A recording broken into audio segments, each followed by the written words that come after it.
When I was a very small boy, my father found a lamb all alone out in the desert. The herd of sheep to which its mother belonged had moved on, and somehow the lamb got separated from its mother, and the shepherd must not have known that it was lost. Because it could not survive alone in the desert, my father picked it up and brought it home. To have left the lamb there would have meant certain death, either by falling prey to the coyotes or by starvation, because it was so young that it still needed milk. My father gave the lamb to me, and I became its shepherd. For several weeks, I warmed cow's milk in a baby's bottle and fed the lamb.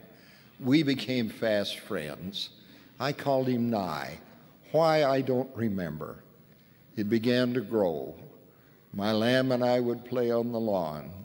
Sometimes we would lie together on the grass, and I would lay my head on its soft, woolly side and look up at the blue sky and the white, billowing clouds. I did not lock up my lamb during the day. It would not run away. It soon learned to eat grass. I could call my lamb from anywhere in the yard by just imitating as best I could the bleating sound of a sheep. Bah, bah.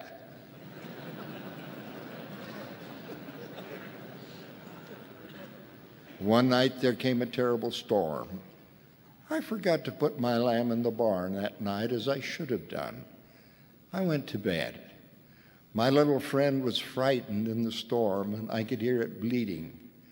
I knew that I should help my pet, but I wanted to stay safe and warm and dry in my bed. I didn't get up as I should have done. The next morning I went out to find my lamb dead. A dog had also heard its bleating cry and killed it. My heart was broken.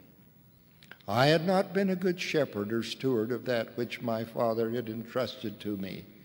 My father said, "Son, couldn't I trust you to take care of just one lamb?"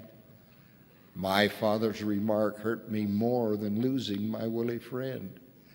I resolved that day as a little boy that I would never try again to neglect my stewardship as a shepherd if I were ever placed in that position again.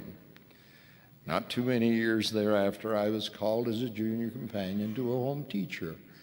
There were times when it was cold or stormy, and I wanted to stay home and be comfortable, but in my mind's ear I could hear my little lamb bleating, and I knew I needed to be a good shepherd and go with my senior companion.